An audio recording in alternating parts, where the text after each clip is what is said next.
नमस्कार दोस्तों, 21st century skill में आपका चैनल में स्वागत है। मैं सर्वेश सिंह एक बार फिर हाजिर। काफ़ी दिनों बाद ये वीडियो बन रहा है। तो जो आपका ये जैसे मैं ये जो वीडियो अपलोड कर रहा हूँ, ये जो है सूचना का अधिकार पे है, राइट टू इंफॉर्मेशन। मतलब आपको सूचना का अधिकार जो होता है, जो 2005 में लाया गया था, इसके बारे में उसमें बताया गया है। ठीक है ना।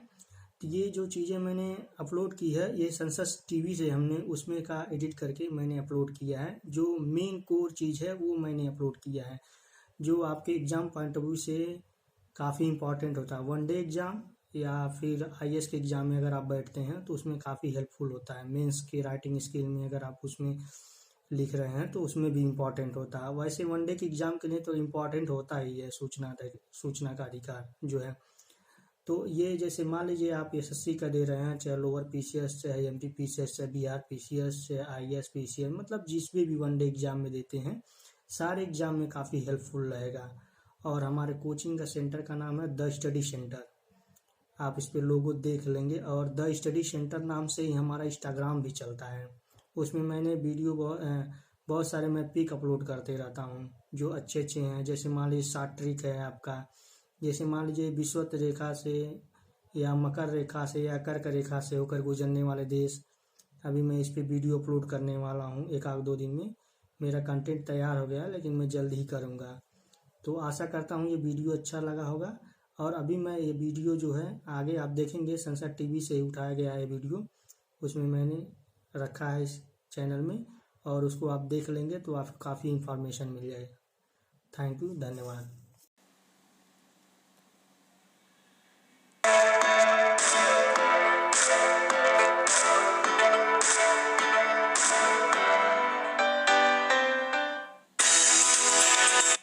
इस मैकेनिज्म का मकसद मीडिया या दूसरे माध्यम से आमजन को सूचना मांगने और लेने का अधिकार देना था, और कई दशकों बाद लोकतंत्र को मजबूत करने और गवर्नेंस में पारदर्शिता लाने के उद्देश्य से भारतीय संसद ने भी सूचना का अधिकार अधिनियम 2005 सारे देश में लागू कर दिया। सूचना के अधिकार कानून का मूल मकसद नागरिकों को जानकारी उपलब्ध कराकर सशक्त बनाना, सरकार की कार्यशैली में पारदर्शिता और जवाबदेही को सुनिश्चित करना, भ्रष्टाचार को रोकना और हमारे लोकतंत्र की कार्यशीलता को बढ़ावा और दिशा देना है। ये कानून नागरिकों को सरकार की गतिविधियों के बारे में अवगत कराने की दिशा में बड़ा कदम है। इस कानून के तहत कोई भी नागरिक किसी भी सरकारी कार्यालय में आरटीआई दर्ज कराकर जरूरी जानकारी ले सकता है। ये कानून सरकार से लिखित सवाल जवाब करने का हक हर नागरिक को देता है। भारत सरकार ने भ्रष्टाचार को खत्म करने की दिशा में एक प्रभावी कदम के रूप में सूचना का अधिकार विधेयक को जून 2005 में संसद से पारित करवाया। जुलाई 2019 में इसमें संशोधन कर कमियों को दूर किया गया। अब जानते हैं इस कानून की बड़ी बातों को। आरटीआई के अंतर्गत सभी संवैधानिक निकाय, संसद और राज्यसभा के अधिनियमों द्वारा गठित संस्थान और निकाय शामिल हैं। आरटीआई एक्ट के अंतर्गत वो सभी विभाग शामिल हैं जो सरकारी आदेश से बने हैं या सरकार से वित्तीय सहायता लेते हैं। आवेदक को 10 रुपए का आवेदन शुल्क देना पड़ता है।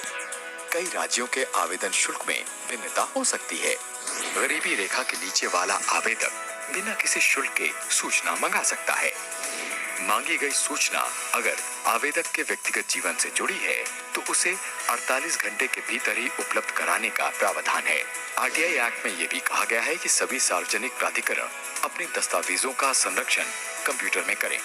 प्राप्त सूचना से असंतुष्ट होने की स्थिति में आप स्थानीय से लेकर राज्य और केंद्रीय सूचना आयोग में अपील कर सकते हैं। इस एक्ट के अनुसार केंद्रीय स्तर पर एक मुख्य सूचना आयुक्त और 10 या 10 से कम सूचना आयुक्तों की सदस्यता वाले एक केंद्रीय सूचना आयोग के गठन का प्रावधान है।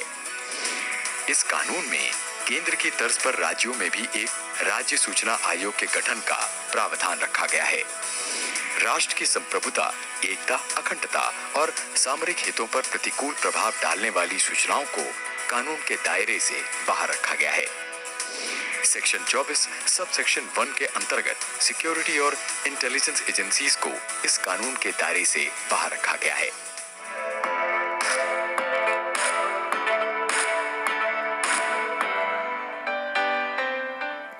अमेरिका के पूर्व राष्ट्रपति थॉमस जेफरसन ने कहा था, सूचना लोकतंत्र की मुद्रा होती है। सूचना किसी भी जीवंत सभ्य समाज के उद्भव और विकास में महत्वपूर्ण भूमिका अदा करती है। कानून के पाठशाला कार्यक्रम में फिर मिलेंगे एक नए कानून और उससे जुड़े